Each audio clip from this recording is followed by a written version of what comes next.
गुरवे सर्वलोकानां विषजे भवरोगिणां निधये सर्वविद्यानां श्रीदक्षिणामूर्तये नमः. శ్రీ గురుభ్యో నమః. Welcome back to Mihiravani YouTube channel. మీ డాక్టర్ సుందరి ప్రేక్షకులకు నమస్కారం. ఈ రోజు మనం ఈ వీడియోలో గురు గోచార ఫలితాలు, ఎందుకంటే గురువు ప్రతి సంవత్సరం ఒక రాశి మారుతూ ఉంటాడు, మనందరికీ తెలిసిన విషయమే. మే నెల 14వ తారీఖు రాత్రి ఇప్పటిదాకా వృషభ రాశిలో సంచారం చేస్తున్న గురువు మిథున రాశిలోకి మారుతున్నాడు.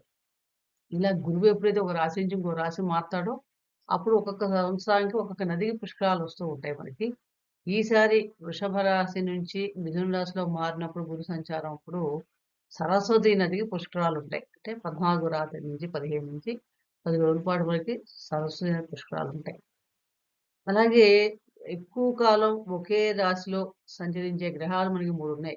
శని భగవానుడు 2.5 సంవత్సరాలు ఒక రాశిలో సంచారం చేస్తే, రాహు కేతువులు 18 నెలలు సంచారం చేస్తారు. గురువు 1 సంవత్సరం పాటు ఒక రాశిలో సంచారం చేస్తాడు.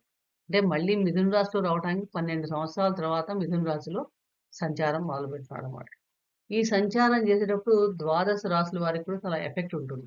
ఎందుకంటే గురువు గ్రహం యొక్క ఫలితాలు మన కారకత్వాలు చూస్తే కనుక గురువు విద్యాకారకుడు, ధనకారకుడు, పుత్రకారకుడు, పంచమ భావానికి కారకుడు, జ్ఞానం ప్రదాత, జ్ఞానానికి కారకుడు, తీర్థయాత్రలు, సోదరులు, పితామహులు, ఆయుర్వేద విద్య, అలాగే మన బంగారానికి, కాలేయానికి సంబంధించిన విషయాలు, జ్యోతిష్యం, ఇలాంటి వాటన్నిటికి కూడా గురువు కారకత్వం వహిస్తాడు. అలాగే గురువుకి ఒక ప్రత్యేకమైన దృష్టులు ఉంటాయి.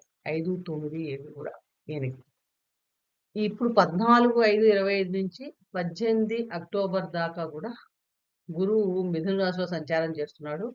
తర్వాత 19 అక్టోబర్ నుంచి డిసెంబర్ 5 దాకా కర్కాటక రాశిలో సంచారం. మళ్ళీ అక్కడ డిసెంబర్ 5 రెట్రోగ్రేడ్‌కి వెళ్ళి నవంబర్ నుంచి మళ్ళీ మిథున రాశిలో సంచారం. 2/6/26 దాకా. అంటే ఈ విశ్వావసునామ సంవత్సరం ప్రత్యేకత ఏంటంటే ఉగాది నుంచి మనకి మళ్ళీ లోపల ఈయన 3 రాశులు మారుతున్నాడు. 14/5 దాకా వృషభ రాశిలో సంచారం చేశాడు. 14/5 నుంచి 18 అక్టోబర్ దాకా మిథున రాశిలో ఉంటున్నాడు. మళ్ళీ మిథున రాశిలో నుంచి డిసెంబర్ దాకా 5 దాకా కర్కాటక రాశికి వెళ్తున్నాడు. మళ్ళీ రెట్రోగ్రేడ్ అయ్యి మళ్ళీ వచ్చి మళ్ళీ మిథున రాశిలో 26 దాకా సంచారం చేస్తున్నాడు. ఇట్లా సంచారం చేసే గురువు యొక్క ఫలితాలు చూసినప్పుడు మనకి కర్కాటక రాశి, ఒక్కొక్క రాశి గురించి తెలుసుకుంటున్నాం. ఇప్పుడు కర్కాటక రాశి వారికి ఎలాంటి ఫలితాలు ఇస్తాడు అని మనం ఈరోజు తెలుసుకునే ప్రయత్నం చేద్దాం. కర్కాటక రాశి. కర్కాటక రాశి అంటేనే మనకి పునర్వసు నక్షత్రం 4వ పాదం, పుష్యమి 4 పాదాలు, ఆశ్లేష 4 పాదాలు చెందిన వారంతా కర్కాటక రాశి వారు అవుతారు. రాశ్యాధిపతి చంద్రుడు. గురువు కర్కాటక రాశిలో ఉచ్చ స్థితి పొందుతాడు. అలాగే మకర రాశిలో నీచ స్థితి పొందుతాడు.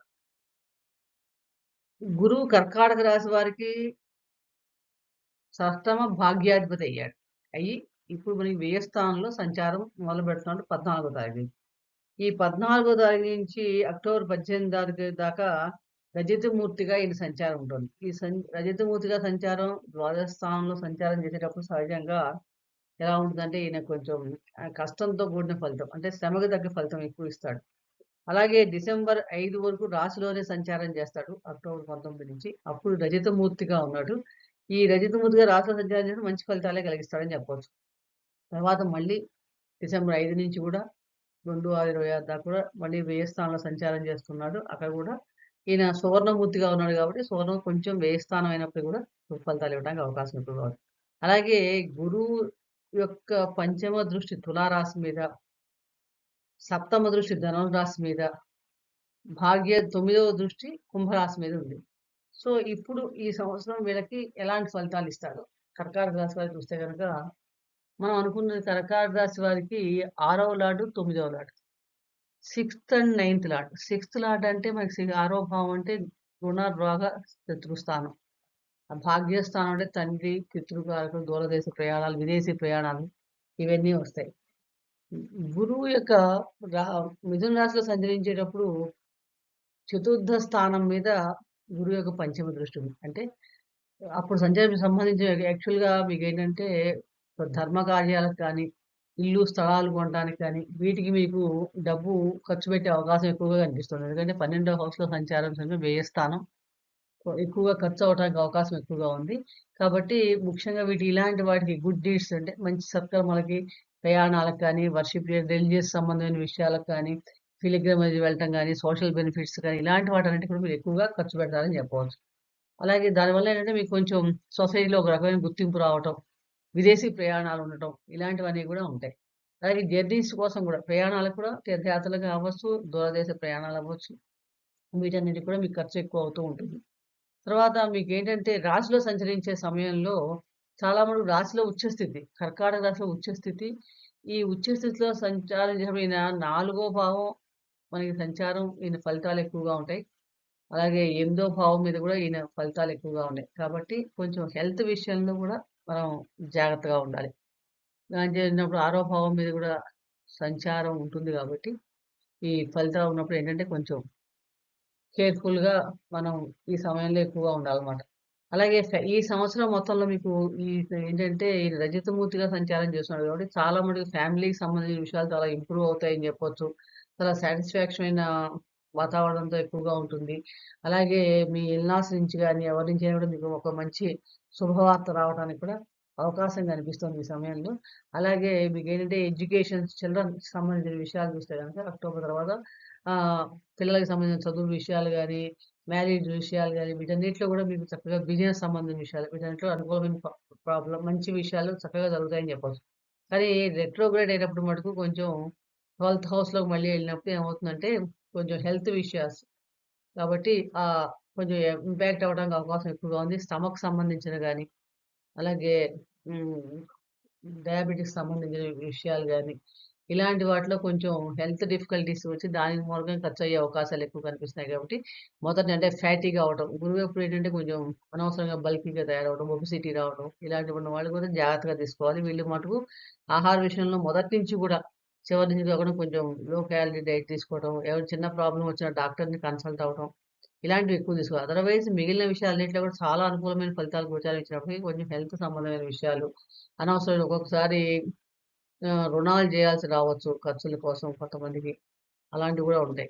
కాబట్టి ఇక్కడ కొంచెం మీ మేనమామకు సంబంధించిన విషయాలు గాని, వీటన్నిటికి సంబంధించిన విషయాల్లో కొంచెం ఖర్చులవ్వటం, హాస్పిటల్ ఖర్చులవ్వటం ఇలాంటివి ఉంటాయి కాబట్టి, ఇక్కడ మనం ఈ సమయంలో కొంచెం జాగ్రత్తలు తీసుకోవాలి. మొత్తం మీద కర్కాటక రాశి వారికి గురు గోచార ఫలితాలు చాలా మటుకు అనుకూలమైన ఫలితాలు ఇస్తున్నప్పటికీ, చిన్నపాటి హెల్త్ విషయంలో మటుకు మెయిన్‌లీ హెల్త్ విషయంలో మటుకు చాలా కాషియస్‌గా ఉండాలి. చాలా జాగ్రత్తగా ఉండాలి.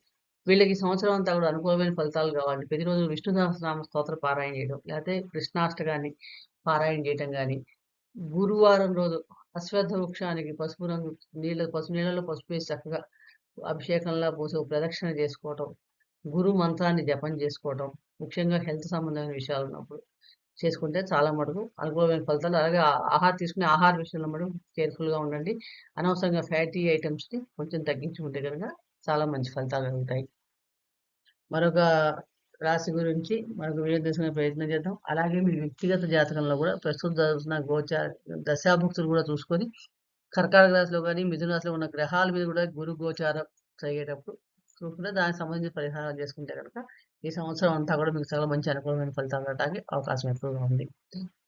అలాగే ఇలాంటి ఆసక్తికరమైన విషయాలు మీకు ఎప్పటికప్పుడు తెలియాలంటే గనక ఛానెల్ సబ్స్క్రైబ్ చేసుకోండి. ఈ వీడియోని మీకు నచ్చినట్టయితే లైక్ చేయండి, షేర్ చేయండి.